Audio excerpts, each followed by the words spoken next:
kaka-download ko lang ng Payrip apps. Hindi ko alam kung mag-work pa talaga na simulan kong Payrip, pero niniwala naman ako dito sa Payrip na to na ano talaga, may kita talaga siya.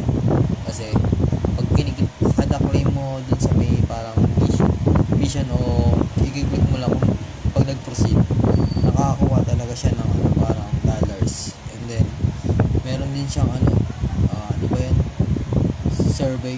Once sa doon naman sa survey, pagka pinilipan mo about sa personal info mo, may ano, may makukuha ka din na ano, na mga dollars. Hindi ko alam kung dollars o coupon yun.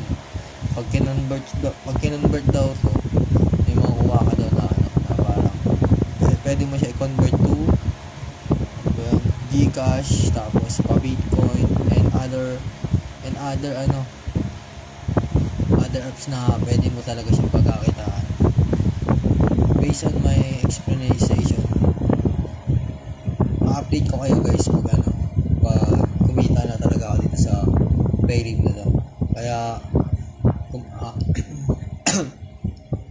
kumuha din ako ng video dito na ano, para ano, ma-monetize din ako ng YouTube, para ano, syempre hindi naman sapat na ano, nagtatrabaho lang tayo, dapat ano rin tayo, gusto rin natin ng ano, na source, ano, other source of income na ano, pwede natin pagkakitaan na ano, kahit nasa bahay lang tayo na ano, sobrang dali lang talaga, sobrang dali lang na itong Payrip na to.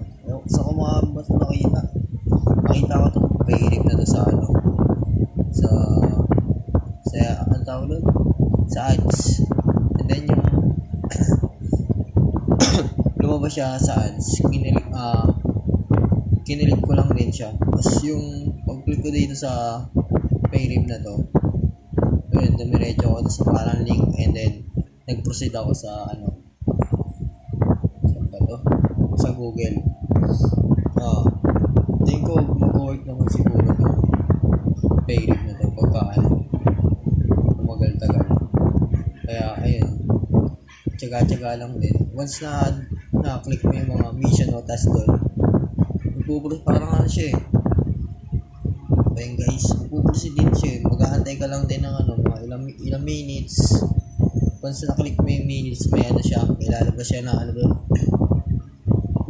complete the task. And then pagka may ano doon, complete the task, ilalabas na na ano, na check. Once na lumabas na may check doon, pwede mo na makuha yung ano, yung dollar na gusto mo makuha. May mga ano pa doon siya, other specific na ano, pwede mo siyang i-claim sa ibang site and others, na pwede mo siyang pasukan na portal na ano, pwede kang mag-proceed pa sa ibang other